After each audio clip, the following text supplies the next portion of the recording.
Hi dears, welcome back to my channel. ഇതിനിപ്പോൾ trending ആയിട്ടുള്ള ഒന്നാണ് ഈ ഒരു കൊറിയൻ ഹെയർ സ്കാർഫ്. അപ്പോൾ അതിൻ്റെ കട്ടിങ്ങും സ്റ്റിച്ചിങ്ങും ആണ് കേട്ടോ ഇന്നത്തെ വീഡിയോയിൽ കാണിക്കുന്നത്. ഇത് ഞാൻ പല സൈസിലും കസ്റ്റമൈസ് ചെയ്തിട്ടാണ് ചെയ്തിട്ടുള്ളത്. ഇതിലേക്കുള്ള ഓർഡേഴ്സ് ആയിട്ടാണ് കേട്ടോ ഇതൊക്കെ ചെയ്തെടുത്തിട്ടുള്ളത്.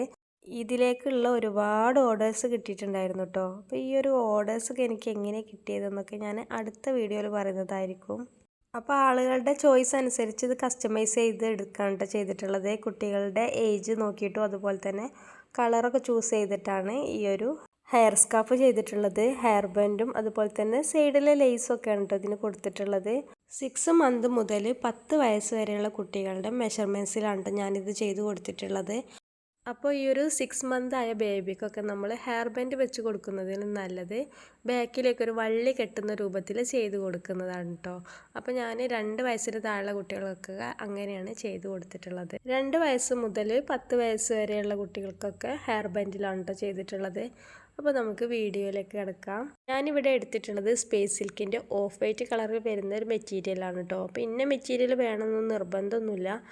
എനിക്ക് കിട്ടിയിട്ടുള്ള ഒരു മെറ്റീരിയൽ വെച്ച് ചെയ്തതാണ്. അപ്പോൾ അതെല്ലാവർക്കും ഇഷ്ടമായിട്ട് വീണ്ടും വീണ്ടും ഓർഡർ കിട്ടിയതാണ് കേട്ടോ. ഇത് അത്യാവശ്യം നല്ല സോഫ്റ്റ് മെറ്റീരിയലാണ്, അതുപോലെ തന്നെ നല്ല ഗ്ലേസിങ് ഉള്ള മെറ്റീരിയലാണ് കേട്ടോ. അപ്പോൾ കാണാനും നല്ല ഭംഗിയുണ്ടായിരുന്നു. അപ്പോൾ ഞാൻ അതിലേക്ക് ലേസും എടുക്കുന്നുണ്ട്, അതുപോലെ തന്നെ ഹെയർ ബാൻഡ് എടുക്കുന്നുണ്ട്. അപ്പം ആദ്യം ഞാൻ ഇതുപോലെ ഒരു പീസ് എടുത്തിട്ട് രണ്ടായിട്ടൊന്ന് മടക്കി എടുക്കുന്നുണ്ട്. അപ്പോൾ ഞാനിവിടെ 4 വയസ്സായ കുട്ടികളുടെ മെഷർമെൻറ്റ്സിലാണ് കേട്ടോ ചെയ്യുന്നത്. ലെങ്ത്ത് 13 ഇഞ്ചസും അതുപോലെ തന്നെ വിഡ്ത്ത് 8.5 ഇഞ്ചസാണ് കേട്ടോ ഞാൻ മാർക്ക് ചെയ്ത് കൊടുക്കുന്നത്. അപ്പോൾ എനിക്കിവിടെ വിഡ്ത്തായിട്ട് ഈ ഒരു 8.5 ഇഞ്ചസ് എങ്ങനെ കിട്ടുന്നത് എന്ന് വെച്ചാൽ നമ്മൾ എടുത്തിട്ടുള്ള ഹെയർ ബാൻഡിൻ്റെ ലെങ്ത്ത് നോക്കിയിട്ടാണ് കേട്ടോ ഈ ഒരു വിഡ്ത്ത് മാർക്ക് ചെയ്ത് കൊടുക്കേണ്ടത്. അപ്പോൾ എൻ്റെ ഈ ഒരു ഹെയർ ബാൻഡിൻ്റെ ലെങ്ത്ത് 15 ഇഞ്ചസ് ആയിരുന്നു. അപ്പോൾ അതിലേക്ക് തയ്യൽ തുമ്പും കൂട്ടിയിട്ടാണ് ഞാൻ ഈ ഒരു 8.5 ഇഞ്ചസ് രണ്ടായിട്ട് മടക്കിയിട്ടല്ലേ, അപ്പോൾ 8.5 ഇഞ്ചസ് മാർക്ക് ചെയ്ത് കൊടുക്കുന്നത്. ഇനി അവിടുന്ന് താഴേക്ക് ഞാനൊരു 3 ഇഞ്ചസാണ് മാർക്ക് ചെയ്ത് കൊടുക്കുന്നത്. ഇത് നമ്മുടെ ഹെയർ ബാൻഡിന് വേണ്ടിയിട്ട് നമുക്ക് മടക്കി തയ്ച്ചിട്ട് ഒരു ഹോൾ ഉണ്ടാക്കിയെടുക്കണം. അപ്പോൾ അതിനുള്ള വിടുത്താണ് കേട്ടോ ഈ ഒരു 3 ഇഞ്ചസ്. ഈ ഒരു സ്കാർഫിൻ്റെ ടോട്ടൽ ലെങ്ത്തായിട്ട് ഞാൻ 13 ഇഞ്ചസാണ് മാർക്ക് ചെയ്തെടുക്കുന്നത്.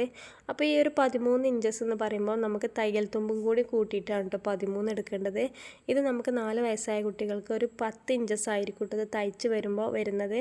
പിന്നെ നമ്മൾ ലേസും കൂടി ആഡ് ചെയ്ത് കൊടുക്കുമ്പോൾ 1 ഇഞ്ചും കൂടെ നമുക്ക് കൂട്ടി കൊടുക്കുക. അപ്പോൾ ഒരു 10-11 ഇഞ്ചസിലാണ് ഈ ഒരു 4 വയസ്സായ കുട്ടികളുടെ മെഷർമെൻറ്റ്സ് ചെയ്യുന്നത് കേട്ടോ. ഇനി നമുക്ക് 6-7 വയസ്സുള്ള കുട്ടികളാണെങ്കിൽ ഈ ഒരു 11 ഇഞ്ചസ് ഉള്ളത് നമുക്ക് 12-13 ഇഞ്ചസ് ആക്കി എടുക്കാം. അതുപോലെ തന്നെ 8 മുതൽ 10 വയസ്സ് വരെയുള്ള കുട്ടികളാണെങ്കിൽ 14 ഇഞ്ചസ്, അതാണ് മാക്സിമം കേട്ടോ. 14 ഇഞ്ചസ് വരെ നമുക്ക് ചെയ്തെടുക്കാം കേട്ടോ.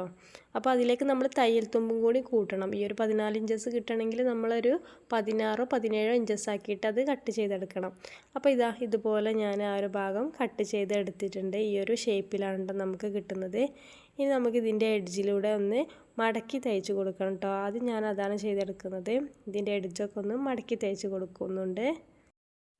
അതിൻ്റെ ശേഷം നമുക്ക് കുറച്ച് വീതിയിലുള്ള 1 ഇഞ്ചോ 1.5 ഇഞ്ചോ വീതിയിലുള്ള ലേസ് ഇതുപോലെ ഒന്ന് ഈ ഒരു ഭാഗത്ത് ആഡ് ചെയ്ത് കൊടുക്കാനുണ്ട്. അതുപോലെ തന്നെ 1/4 ഇഞ്ച് വീതിയിലുള്ളത് നമുക്ക് ഒരു ഫ്രണ്ടിലും ചെയ്ത് കൊടുക്കാനുണ്ട് കേട്ടോ. അപ്പോൾ ഇതുപോലെ ഈ ഒരു ഭാഗം ആദ്യം ഞാൻ മടക്കി തയ്ക്കുകയാണ് കേട്ടോ ചെയ്യുന്നത്. ഇത് അത്യാവശ്യം നല്ല സോഫ്റ്റ് ആയിട്ടുള്ള ഒരു മെറ്റീരിയലാണ് കേട്ടോ ഈ ഒരു സ്പേസ് സിൽക്ക് എന്ന് പറയുന്നത്. നമ്മുടെ കയ്യിലൊന്നും ഒതുങ്ങാതെ ഒന്ന് വഴുതി പോകുന്ന ടൈപ്പ് മെറ്റീരിയലാണ് കേട്ടോ. അപ്പോൾ ഈ ഒരു സ്കാർഫ് ഇടുന്ന സമയത്ത് നല്ല കുഴഞ്ഞ് നിൽക്കുമ്പോൾ തന്നെ കാണാൻ നല്ല ഭംഗിയുണ്ടായിരുന്നു കേട്ടോ. ഇനി നമുക്കിതിൻ്റെ ഈ ഒരു എഡ്ജ് ഇതുപോലെ ഒന്ന് മടക്കിയിട്ട് ഈ ഒരു ഭാഗത്തേക്കും ആ ഒരു ട്രയാങ്കിൾ ഷേപ്പിൽ തന്നെ നമുക്കൊന്ന് തയ്ച്ചെടുക്കാം കേട്ടോ. അപ്പോൾ എഡ്ജൊക്കെ ഇതുപോലെ തയ്ച്ചെടുത്തതിന് ശേഷം അതിൻ്റെ നല്ല വശത്തിന് മുകളിലേക്കാക്കിയിട്ട് ഈ ഒരു ലേസിനും കൂടെ ഞാൻ സ്റ്റിച്ച് ചെയ്തെടുക്കുന്നുണ്ട് കേട്ടോ. അപ്പോൾ നമുക്ക് ലേസ് നമ്മുടെ ചോയ്സ് അനുസരിച്ച് എടുക്കാം. ഇതിപ്പോൾ ഞാനൊരു 1.5 ഇഞ്ച് വീതിയിലുള്ള ലേസാണ് കേട്ടോ എടുത്തിട്ടുള്ളത്. ലേസ് ഇതുപോലെ കോർണർ ഭാഗത്ത് എത്തുമ്പോൾ ഞാൻ ആ ഭാഗം കട്ട് ചെയ്തെടുക്കുന്നില്ല കേട്ടോ. ഇതുപോലെ ആ ഒരു മുകൾ ഭാഗം ഒന്ന് നമുക്ക് ചെറുതായിട്ടൊന്ന് മടക്കി കൊടുക്കുക. എന്നിട്ട് ബാക്കി വരുന്ന ആ ഭാഗം നമുക്ക് പതിച്ചൊന്ന് സ്റ്റിച്ച് ചെയ്ത് കൊടുക്കുക കേട്ടോ. അപ്പോൾ അവിടെ അമർന്ന് നിന്നോളും. കട്ട് ചെയ്ത് മാറ്റാതെയാണ് ഞാൻ ഈ ഒരു ഭാഗം ചെയ്തെടുക്കുന്നത്. എന്നാലും നമുക്ക് നല്ല പെർഫെക്ഷനിൽ തന്നെ കിട്ടും കേട്ടോ. അപ്പോൾ ഇതുപോലെ ഇങ്ങോട്ടൊന്നും സ്റ്റിച്ച് ചെയ്തെടുക്കുന്നുണ്ട്. ബാക്കി വരുന്നതിന് നമുക്ക് ആ ഒരു നമ്മളത് ഒരു ട്രയാങ്കിൾ ഷേപ്പാണല്ലോ ഇതിൻ്റെ താഴെ ഭാഗം വരുന്നത്. അപ്പോൾ ഇതുപോലെ കറക്റ്റ് ആക്കിയിട്ടൊന്ന് വെച്ചിട്ട് ആ ഒരു ഭാഗം നമുക്ക് സ്റ്റിച്ച് ചെയ്ത് കൊടുക്കാം കേട്ടോ. ഞാനിവിടെ എടുത്തിട്ടുള്ളത് വൈറ്റ് കളർ ലേസാണ് കേട്ടോ. ഈ ഒരു ഓഫ് വൈറ്റ് മെറ്റീരിയലിലേക്ക് ഈ ഒരു വൈറ്റ് കളർ നല്ല ആപ്റ്റായിരുന്നു കേട്ടോ. അപ്പോൾ ഇതാ ഈ ഒരു എഡ്ജിൻ്റെ ഇത്രയും ഭാഗം ഞാൻ സ്റ്റിച്ച് ചെയ്തിട്ട് ബാക്കി കട്ട് ചെയ്ത് മാറ്റുന്നുണ്ട്. അപ്പോൾ നമ്മൾ 3 ഇഞ്ച് മാർക്ക് ചെയ്തില്ലേ, അവിടേക്കാണ് കേട്ടോ ഇപ്പോൾ ഇത് എത്തിയിട്ടുള്ളത്. ലേസ് ആഡ് ചെയ്ത് കൊടുത്തതിന് ശേഷം ഇനി നമുക്ക് ഹെയർ ബാൻഡ് വെക്കാൻ നമ്മളൊരു 3 ഇഞ്ച് മാർക്ക് ചെയ്ത് കൊടുത്തല്ലോ, ആ ഒരു ഭാഗം നമുക്ക് 3 ഇഞ്ച് എത്രയാണോ വെച്ചിട്ടുള്ളത് അത്രയും ഭാഗം ഇതുപോലെ ഒന്ന് മടക്കി തയ്ച്ച് കൊടുക്കുന്നുണ്ട് കേട്ടോ. അപ്പോൾ ഞാൻ ആ ഒരു ഭാഗവും മടക്കി തയ്ച്ച് എടുത്തിട്ടുണ്ട്. അപ്പം മടക്കി തയ്ക്കുമ്പോൾ നമ്മൾ സൈഡ് ആദ്യം മടക്കിയിട്ടുണ്ടായിരുന്നു കേട്ടോ. അപ്പോൾ നമുക്ക് സൈഡിൽ ഹെയർ ബാൻഡ് വെക്കാനുള്ള ഒരു ഗ്യാപ്പും കൂടെ ഇട്ടിട്ടാണ് മടക്കി തയ്ക്കുന്നത്. ഇനി നമുക്ക് ഈ ഒരു 1/4 ഇഞ്ച് വീതിയിലുള്ള ലേസ് നമുക്ക് ഇതിൻ്റെ എഡ്ജിലൂടെ ഒന്ന് പതിച്ചൊന്ന് സ്റ്റിച്ച് ചെയ്ത് കൊടുക്കാനുണ്ട് കേട്ടോ. അപ്പോൾ അത് നമ്മുടെ ആ ഒരു തലയുടെ ഒരു സൈഡിലേക്ക് വരുമ്പോൾ തന്നെ നല്ല ഭംഗിയുണ്ടായിരുന്നു കേട്ടോ കാണാൻ. അപ്പോൾ അതിന് വേണ്ടിയിട്ട് ഞാൻ ചെറിയ വീതിയിലുള്ള ഒരു ലേസാണ് കേട്ടോ എടുത്തിട്ടുള്ളത്. നല്ല ഫ്ലവർ വർക്കൊക്കെ വരുന്ന ലേസാണ്. അപ്പോൾ അതിനെ കൂടെ ഒന്ന് പതിച്ചൊന്ന് സ്റ്റിച്ച് ചെയ്തെടുക്കുന്നുണ്ട് കേട്ടോ. ബാക്കി വന്നിട്ടുള്ള ഒരു ഏരിയയിൽ കൂടിയാണ് നമ്മൾ ഹെയർ ബാൻഡ് ആഡ് ചെയ്ത് കൊടുക്കേണ്ടത്. അപ്പോൾ ഇതുപോലെ ഈ ഒരു ഭാഗവും നമ്മൾ ഹൈലൈറ്റ് ചെയ്യാൻ വേണ്ടിയിട്ട് ലേസ് ആഡ് ചെയ്ത് കൊടുക്കുന്നുണ്ട്. ഇനി നമുക്ക് ഹെയർ ബാൻഡാണ് ആഡ് ചെയ്ത് കൊടുക്കാനുള്ളത്. അപ്പോൾ ഹെയർ ബാൻഡ് എനിക്ക് ഇവിടെ കിട്ടിയിട്ടുള്ളത് സ്റ്റീലിൻ്റെ ഹെയർ ബാൻഡാണ് കേട്ടോ. അപ്പോൾ ഞാൻ അതിലേക്ക് ഒരു വൈറ്റ് സ്ട്രൈപ്പ് ഉണ്ടാക്കി കൊടുക്കുന്നുണ്ട്. ഈ ഒരു സ്റ്റീൽ ഇതിലേക്ക് നേരിട്ട് അപ്ലൈ ചെയ്യുമ്പോൾ ആ ഒരു ഇത് അത്ര ഭംഗി ഉണ്ടായിരുന്നില്ല കേട്ടോ. അപ്പോൾ അത് കാണാതിരിക്കാൻ വേണ്ടിയിട്ട് ഞാനൊരു സ്ട്രൈപ്പ് ചെയ്തെടുത്തിട്ട് അതിൻ്റെ മുകളിൽ കവർ ചെയ്ത് കൊടുക്കുന്നുണ്ട് കേട്ടോ. അങ്ങനെയാണ് അതിൻ്റെ ഉള്ളിലേക്ക് ആഡ് ചെയ്ത് കൊടുക്കുന്നത്. അപ്പോൾ മടക്കി തയ്ച്ചപ്പോൾ തന്നെ നമ്മൾ ഒരു ഭാഗം ഹെയർ ബാൻഡ് വെക്കാനുള്ള ഗ്യാപ്പ് ഉണ്ടായിരുന്നു. അപ്പോൾ അതിലൂടെ ഈ ഒരു ഹെയർ ബാൻഡ് നമുക്ക് വളരെ എളുപ്പത്തിൽ തന്നെ ആഡ് ചെയ്തെടുക്കാം കേട്ടോ. അപ്പോൾ ഇത്ര എളുപ്പത്തിൽ ഈ ഒരു ഹെയർ ബാൻഡും ഞാൻ ആഡ് ചെയ്തെടുത്തിട്ടുണ്ട്. ഹെയർ ബാൻഡിലേക്ക് ആ ഒരു വൈറ്റ് ലൈനിങ്ങും കൂടെ കൊടുത്തപ്പോഴാണ് ആ ഒരു ഭംഗി കിട്ടിയിട്ടുള്ളത്. അപ്പോൾ ഇതാണ് നമ്മുടെ ഹെയർ സ്കാർഫ് വന്നിട്ടുള്ളത്. നമുക്ക് വളരെ എളുപ്പത്തിൽ ചെയ്തെടുക്കാൻ പറ്റുന്ന ഒന്നാണ് കേട്ടോ.